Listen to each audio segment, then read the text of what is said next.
तो hello everyone, ये है सप्लाई डिमांड का तीसरा लेक्चर। तो यहाँ पे हम कुछ और पॉइंट को डिस्कस करेंगे कि सप्लाई डिमांड और क्या क्या होता है।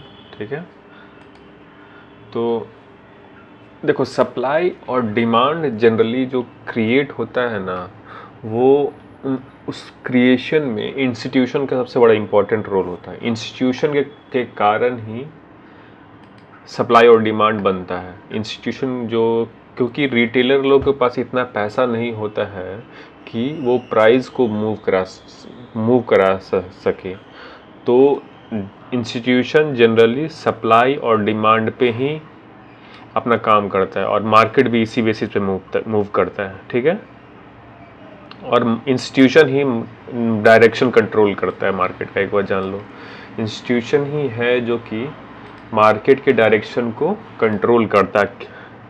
लार्ज इंस्टीट्यूशन डायरेक्शन कंट्रोल करता है क्योंकि उनके पास फंड होता है। उनके पास इतना फंड होता है कि वो डायरेक्शन में मूव करा सकते हैं मार्केट। या तो वो साइडवेज रखेंगे या फिर वो किसी एक डायरेक्शन में, इधर या इस डायरेक्शन में उनके पास पैसा इतना रहता है कि वो मूव करा सकते हैं। और हम लोग आगे जाके, अगर आप ट्रेडिंग कर रहे हो बहुत दिन से, तो आप एक टर्म सुने होगा, स्मार्ट मनी कॉन्सेप्ट। ठीक है, तो स्मार्ट मनी कॉन्सेप्ट वही है। इंस्टीट्यूशन जो, जिसके पास ज़्यादा पैसा है और इंस्टीट्यूशन है, तो उसी को स्मार्ट मनी बोला जाता है। यानी इंस्टीट्यूशन कहाँ पे बैठा है, उनको हराना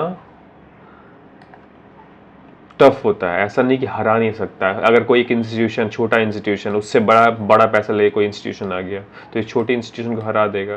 तो दो इंस्टीट्यूशन के बीच में फाइट चलते रहता है। ऐसा नहीं कि सिर्फ एक ही दो इंस्टीट्यूशन रहता है, मल्टीपल इंस्टीट्यूशन है। इधर मान के चलो 10 इंस्टीट्यूशन चाह रहा है मार्केट को ऊपर ले जाना, और 5 इंस्टीट्यूशन चाह रहा है मार्केट को नीचे ले जाना था। मार्केट 10 इंस्टीट्यूशन के पास अगर पैसा ज़्यादा है, ऐसा नहीं कि 10 नंबर ऑफ 10 इंस्टीट्यूशन, जिसके पास टोटल नंबर ऑफ फंड ज़्यादा रहेगा, वो अगर इसके पास फंड भी ज़्यादा है तो ये ऊपर लेके चला जाएगा। लेकिन ये 10 इंस्टीट्यूशन है और अगर कोई 5 ही इंस्टीट्यूशन है, ठीक है, अगर कोई 5 ही इंस्टीट्यूशन है लेकिन इनके पास फंड ज़्यादा है, तो ये मार्केट को नीचे लेके चला जाएंगे। और इंस्टीट्यूशन का जो पोजीशन है ना, वो चार्ट में थोड़ा पकड़ना ईजी होता है। ऐसा नहीं कि बहुत ईजी होता है और हमेशा आप सही हो जाओगे।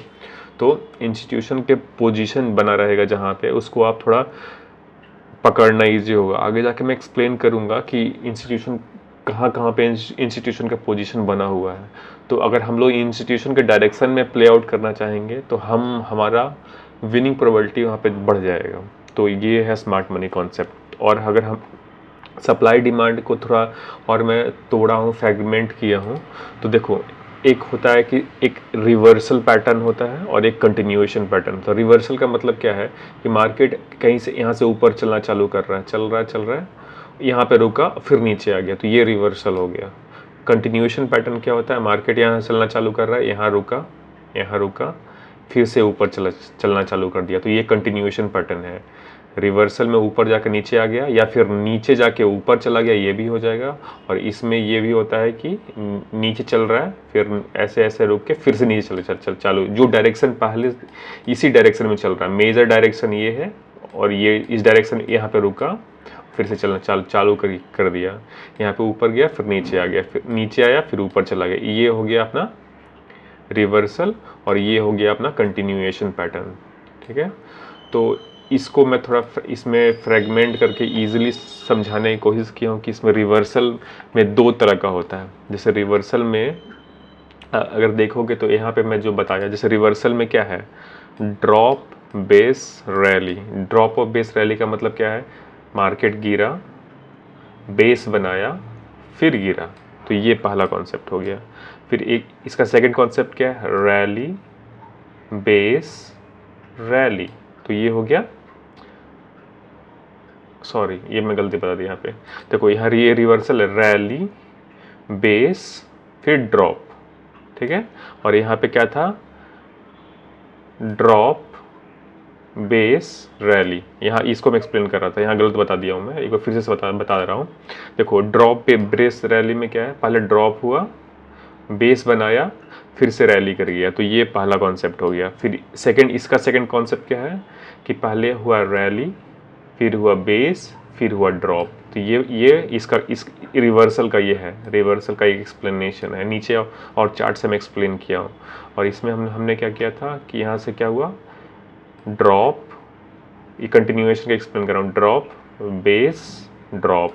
इसमें फिर इस कंटिन्यूएशन का क्या है, कंटिन्यू क्या कर रहा है, डाउन साइड में कंटिन्यू कर रहा है। इसमें क्या हो गया, रैली में हो जाएगा रैली बेस रैली। ये है दोनों का। नीचे मैं इसको चार्ट्स के बेसिस पे एक्सप्लेन किया हूँ। देखो ये इसी तरीके से ड्रॉप, देखो ड्रॉप बेस रैली में क्या हुआ, मार्केट पहले क्या हुआ, मार्केट ऐसे गिरा, बेस बनाया यहाँ पे, फिर ऊपर चला गया, ठीक है।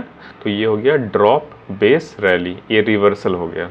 फिर यहाँ पे क्या हो गया, रैली बेस ड्रॉप, ये रिवर्सल का दो कॉन्सेप्ट है, ठीक है। और ऐसे ही अगर हम लोग कंटिन्यूएशन में देखेंगे, कंटिन्यूएशन में क्या हो गया, ड्रॉप बेस ड्रॉप।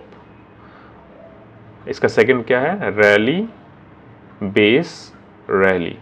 तो बस मैं थ्योरी समझा रहा हूँ अभी, इसको फिर हम लोग रियल टाइम में चार्ट में बताऊंगा। अभी मैं थोड़ा इसको यहाँ से बता रहा हूँ समझने के लिए कि कैसे, मतलब बेसिक क्या है, किसी सप्लाई डिमांड कैसे काम कर सकते हैं हम लोग सप्लाई डिमांड पे। तो सिर्फ ये इसका बेसिक बता रहा हूँ। और पीछे लेक्चर में बताया, इम्बैलेंस के बारे में बात किया था। तो जनरली देखो क्या होता है कि हम लोग सप्लाई जोन से फिर इम्बैलेंस में जाता है, फिर डिमांड, फिर इम्बैलेंस। तो जनरली अपने को सप्लाई से, जैसे हम लोग इसी जोन में पैसा कमाते हैं, जहाँ जब भी कोई प्राइस में इम्बैलेंस होगा और अपने को डायरेक्ट डिसाइड करना है किस डायरेक्शन में इम्बैलेंस होने वाला है, तो इसी इम्बैलेंस के कारण प्राइस मूवमेंट आता है, और इसी मूवमेंट को इसके कारण हम लोग पैसा बनाते हैं। ये मनी मेकिंग अपॉर्चुनिटी होता है, ठीक है। ये बस बेसिक्स है, ठीक है। तो यहाँ पे हम लोग एक और कॉन्सेप्ट को समझते हैं, एक्सटेंडेड रेंज कैंडल, ठीक है। इसको शॉर्ट में हम लोग ERC बोलेंगे। अब होता क्या है मैं बताता हूँ, ठीक है। एक्सटेंडेड रेंज क्या करता है, अपने को high probability trade area find करके देता है। एक्सटेंडेड रेंज कैंडल क्या होता है, अपने को एक हाई प्रोबेबिलिटी एरिया, देखो कभी भी जो मार्केट में जो बिगनर्स लोग आते हैं, वो लोग सोचते हैं कि एक सिंगल लाइन सपोर्ट जैसा काम होता है, लेकिन ऐसा नहीं होता। एक रेंज होता है कि ये रेंज सपोर्ट जैसा काम कर सकता है, सपोर्ट जैसा काम कर सकता है, ये रेंज रेजिस्टेंस जैसा काम कर सकता है। तो कोई ऐसा एक फिक्स लाइन नहीं, आप ड्रॉ कर सकते हो, लेकिन आप एग्जैक्ट नहीं बोल सकते कि हाँ एग्जैक्ट एक सिंगल लाइन है जो कि सपोर्ट जैसा काम कर सकता है। एक रेंज होता है, जितना अगर कोई बड़ा प्राइस का, जैसे अभी बैंक निफ्टी 50,000 के ऊपर चल रहा है, तो उसको आप 50-60 पॉइंट का रेंज लेके चलो कि हाँ यहाँ से मूवमेंट आ सकता है, या 100 पॉइंट का भी ले सकते हो अगर बड़ा टाइम फ्रेम में यूज कर रहे हो। तो इसी हिसाब से रेंज को हम लोग यहाँ एक्सटेंडेड रेंज ये होता है, ठीक है। तो हम लोग आइडेंटिफाई कैसे करेंगे कि एक्सटेंडेड रेंज कैंडल क्या होता है, ठीक है। तो उसके लिए क्या करना है ना कि जो भी आप कोई भी इसमें देखो टाइम फ्रेम, मैं अभी टाइम फ्रेम के बारे में बात नहीं कर रहा हूँ कि आप किस टाइम फ्रेम में देखोगे।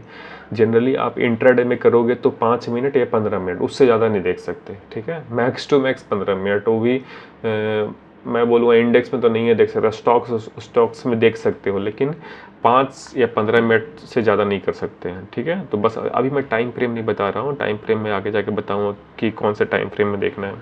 तो हम लोग एक्सटेंडेड रेंज कैंडल ढूंढने के लिए सबसे पहले ये क्या करना है ना कि जो भी चार्ट आपके अंदर आपके स्क्रीन पे खुला हुआ है, ठीक है, तो उसके सबसे लेफ्ट में जाना है कि जो प्राइस अभी करंट चल रहा है, और उसके राइट में जाना है जहाँ अभी जो प्राइस चल रहा है वहाँ पे जाना है। उसके बाद जैसे चलो एग्जांपल के साथ बताता हूँ कि जैसे मान के चलो कि मार्केट का भी कुछ यहाँ पे अभी चल रहा है, ठीक है, मार्केट यहाँ पे चल रहा है, तो अपने को यहाँ से लेफ्ट में देखना है, हमेशा यहाँ से लेफ्ट में देखना है कि लेफ्ट में ऐसा यहाँ पे चलो यहाँ दिख रहा है कि यहाँ पे लेफ्ट में देखना है, और देखना है कि कहाँ पे तेजी मूवमेंट आ रहा हो। ऐसा नहीं कि ऐसे ऐसे ऐसे करके मार्केट चल रहा हो, ऐसा नहीं देखना है, ऐसे देखना है कि तेजी से मूवमेंट आना चाहिए। तो अगर मान के चलो कि प्राइस कहीं यहाँ पे अभी मान के चलो मार्केट प्राइस यहाँ पे चल रहा है, तो यहाँ से अगर हम लोग लेफ्ट में देखेंगे तो ये जो मूवमेंट है तेजी का मूवमेंट है। तो ये पहला स्टेप है एक्सटेंडेड रेंज कैंडल ढूंढने का, ठीक है। उसके बाद हम लोग इसमें क्या क्या देखेंगे, ठीक है, और मैं एक्सप्लेन करता हूँ, नीचे पॉइंट लिख रखा हूँ मैं। तो देखो एक्सटेंडेड रेंज एक्चुअली में क्या होता है, एक्सटेंडेड रेंज कैंडल के बारे में फाउंड करने का पहला एग्जांपल ये है ना कि देखो जो भी कैंडल बनेगा ना, ठीक है, मान के चलो ऐसा कुछ कैंडल बन रहा है, तो इसका वीक ज़्यादा बड़ा नहीं होना चाहिए, ठीक है, इसका वीक ज़्यादा बड़ा नहीं होना चाहिए। अगर वीक नहीं है तो और अच्छा है, वीक नहीं है तो और अच्छा है। तो सबसे अच्छी बात यह है कि एक्सटेंडेड रेंज कैंडल में अपने को वीक नहीं ढूंढना है, ठीक है। ये है पहला पॉइंट कि देखो अब इसमें ढूंढोगे, इसमें इस चार्ट में देखोगे आप, तो यहाँ पे आपको देखो, यहाँ पे इस कैंडल को देखोगे तो इसमें देखोगे आपको वीक नहीं दिखेगा ज़्यादा, इसमें आपको वीक नहीं दिखेगा, इसमें भी आपको वीक नहीं दिखेगा, इसमें भी। तो ये सब एक्सटेंडेड रेंज का एग्जांपल है कैंडल का। ये यहाँ मान के चलो यहाँ पे अभी मार्केट चल रहा है, इसके लेफ्ट में देखेंगे तो यहाँ से देखो ये तेज मूवमेंट आया है, ठीक है, तो ये एक्सटेंडेड रेंज का एग्जांपल है, ठीक है। तो ये है एक्सटेंडेड रेंज का पहला एग्जांपल। और हमें से हम यही, और इसके बाद हमें फाउंड क्या करना है कि उस एक्सटेंडेड रेंज का ओरिजिन कहाँ पे है, ठीक है। चलो ये देखो ये मूवमेंट आया, तो इसका ओरिजिन ये है, तो ये बेस हो गया। तो बस मैं इसका एग्जांपल समझाने की कोशिश कर रहा हूँ कि क्या होता है एक्सटेंडेड रेंज कैंडल। आगे अगला लेक्चर में मैं बताऊंगा कि लाइव चार्ट में हम लोग कैसे सप्लाई और डिमांड एरिया ढूंढेंगे और उसको ट्रेड कैसे करना है। अभी तक मैं ट्रेडिंग के बारे में कुछ भी बात नहीं किया, बस मैं डिफाइन कर रहा हूँ कि ये सब चीज़ आपको पहले पता रहना चाहिए ट्रेड लेने से पहले। और जनरली अभी और कुछ इसमें बारे में बात नहीं किया हूँ मैं, बस इतना ही है कि हम लोग यहाँ पे कॉन्सेप्ट क्या क्या समझे। पहले सब समझे कि इंस्टीट्यूशन कंट्रोल करता है मार्केट को और सप्लाई डिमांड क्या होता है। उसके बाद इसमें जनरली हम लोग दो